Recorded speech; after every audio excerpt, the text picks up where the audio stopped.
All right, Max, give our viewers an understanding of what exactly you do here.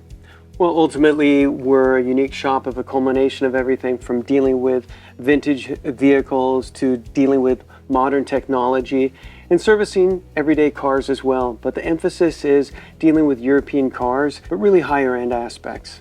How long have you been in business at this particular location? Built this shop approximately, 15 years ago. It's been a long process, and we keep evolving and improving things. All right, so this is your official showroom then, right? I think out of all these cars here, because you've got the Porsche, you've got the Corvette, this thing looks the funnest, to be honest. What's in there? Is this This is a 1200cc motor. Wow. Yeah, but it's hideously light. Jeez. All right, so this is the podcast area, huh? Yes, and so ultimately we try to utilize as much space as possible. And so basically I set it up because I wanted to communicate to customers about their automobiles, and then really a lot of ideas and technology can be advanced if people are aware of it. All right, blitz time with Max. Max, first question, what is your philosophy on work-life balance? Is there such a thing? Is there such a thing? That's your answer? You know, the fact of the matter is, as soon as I walk out the doors, the rest of it just disappears. But fundamentally, there's nothing car related, not even a picture of a car in the house. All right, spend a day with any automotive legend, living or deceased. Who is it and why? Boy, it would probably be Enzo Ferrari. Awesome. All right, what's one piece of advice you'd give to your 12-year-old self? You'll make it through it. All right. If you weren't in this business, what else would you be in? Ultimately, maybe architecture, potentially even acting. Wow, okay. What's the first thing you do when you get to the workshop every morning? I just start setting the schedule of what needs to occur and, grouping things into tasks that need to be done in priority. In 3 words, how do you define success? Being okay with the fact that you're imperfect and you're moving forward. What's the most expensive purchase you've made for the shop?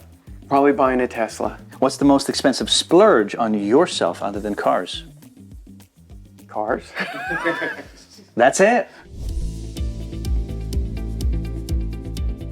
Tell us about your day-to-day right now. Woo!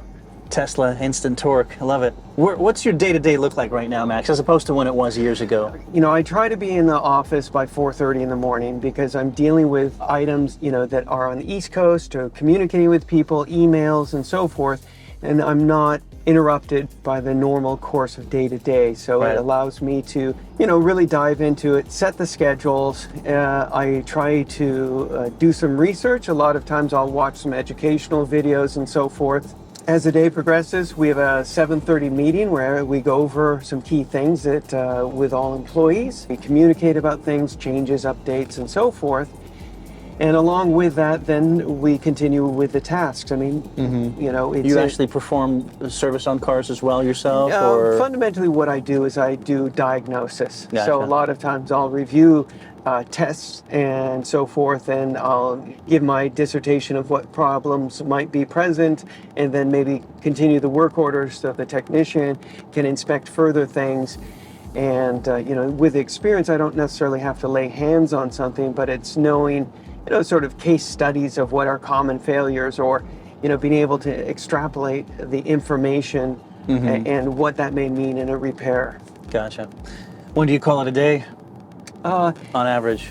5:30, but a lot of times there's secondary things, taking care of the shop and everything else. I mean, that's what you expect. You have your own shop to run, and well, the old adage no one will replace you. Correct. The old adage is you can work whenever you want as long as it's all the time. Yeah. Was there ever a time when you wanted to just give up in the business? And how did you get through it? What pushed you through it? I have daydreamed what the parallel life that I would have had if I hadn't been responsible. So here's the thing, to me, I take very personally. I'm responsible for 7 families. So it's not just about me. So I can't give up because I'm responsible for these people. And so there's no latitude. If it was just me, I've daydreamed of what the lack of responsibility would have been if I just worked for someone else. But I've not. I have to be responsible for many aspects of the employees' welfare, customers, and everything else. But with opportunity comes responsibility, and with responsibility comes opportunity. You have so much passion for this, so I don't think there was a time when you just didn't all of a sudden stopped liking cars, right? No, that never occurred. So a lot of times people hit burnout, and so the great thing that's different. about any business is that you can morph it. So sometimes it's less about the cars, it's more about the people, and sometimes it's more about the business, and maybe it's more about systems in place. So you can sort of dabble and come back, and so you're not just staring at the same thing all the time. And so whether it's expansion or whether it's learning new technology, whatever it is. So fortunately, it's a buffet that's not just one course. You can like, I'm going to try this a little bit, and that's the great thing about it. What is the most interesting car project flip that you've done that you can share with us? I've sold a fair amount of Porsches, and it's interesting. One of the most expensive ones I've sold, almost the price of a house, was through a FaceTime call. I didn't know the person, but the person knew of me, and the car wasn't even inspected. It was so easy that I thought that the guy was just shining me on. Yeah. Money was in escrow the next day. In the car we sent off, and it was. This is the car you worked on as well, or? Yeah, I did cleaned it up a little bit and so forth. What was it? Just curious. It was a slant nose Porsche 930. It was the last 60th made, one owner car. Wow. With all the options and so forth. So yeah, it had I think 12,000 miles on it or something. So I'm guessing when you splurge on cars. Well, yeah. That's pretty clear. So give us a quick tour of your collection, your own vehicles, and starting with this one. This is a Mini Cooper, which is a really fun car, and right now I'm redoing the interior and so forth. Okay, what's next? I'll follow you. Sorry, I'm intrigued by the little Mini. You can see through here, there's a 69 Corvette, and it was pulled basically from a field. When I started up, mice blew out of the exhaust and everything. I've had to put a different motor and done some upgrades. It's about 750 horsepower. It's a big block with a supercharger and everything there as well. When's the last time you take this out on the road? Yeah, it's been a while because there's a few things. Of course, I wanted to convert it to a manual, so then I don't like automatics. Okay. So I call them slush boxes, so made it, I have a manual transmission for it. So that's what the swap is. So yes. Go check out the other ones. So I like BMW E24, so there's one here that's set up for racing and so forth. There's a street version up there as well. And so again, these were originally automatics, now they're manuals, and I have a supercharged M3 motor that I'm ready to put into this one, so it's a little faster, What's your beef with automatics? I know you call them slush pulls or something, but real cars have 3 pedals. Okay. So we have up here we have a Lotus Esprit. Gorgeous. This is one of only 200 made of this car. The interesting thing about the Lotus is that when my father was in the hospital and I was a kid, I had a little black Lotus with gold trim, and I'd ride it around, with my imagination, and that imprinted me.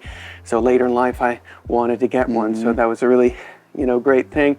We get imprinted. So as a kid, there was a TV series called Miami Vice. They actually had a replica Ferrari that they used in the show for the first 1 or 2 seasons, and that's what this is.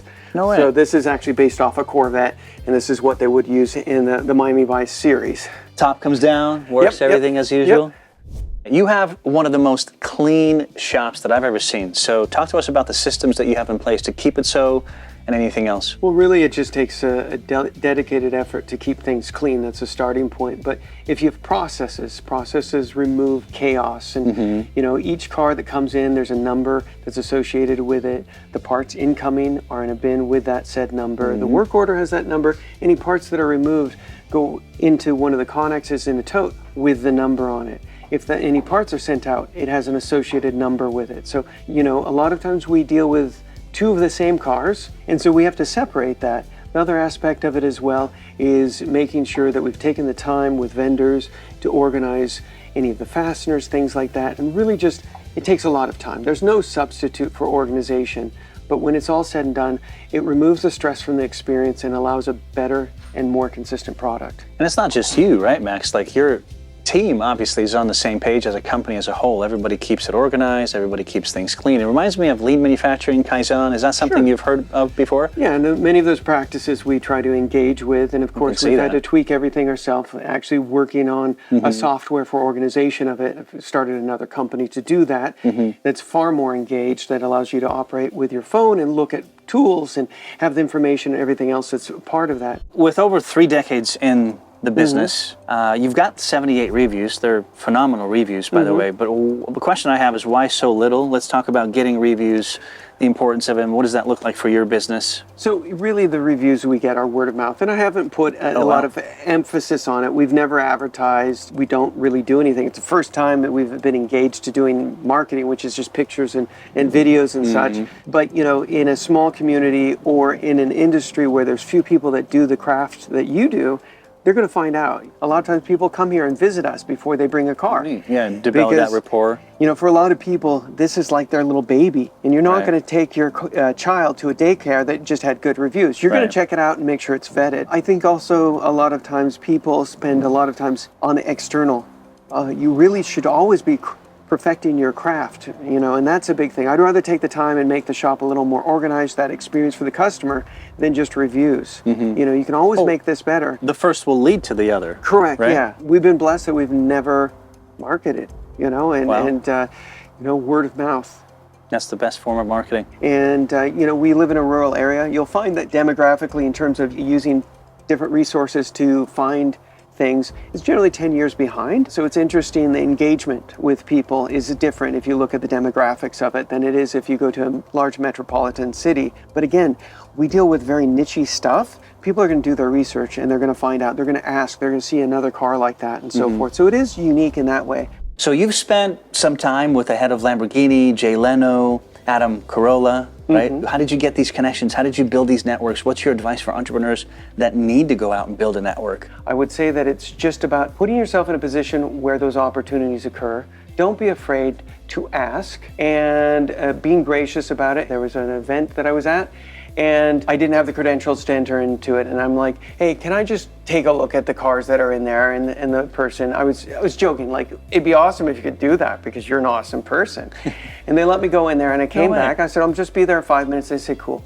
I came back. I said, that was really awesome. Thank you very much. That'd be awesome if I could stay longer. And they're like, just stay. It's cool. And I was actually at a McLaren event where the head of McLaren was, where I met the head of Lamborghini. And I'm like, oh, it's the head of Lamborghini. I'm going to speak to you and engage in a conversation. And so those things occur with the opportunity and being able to utilize it, but be well-spoken and present well. The other last thing I'll say is be knowledgeable about a variety of tasks, so then you can communicate with anyone. So it's not always about your vocation, it's connecting on a human scale.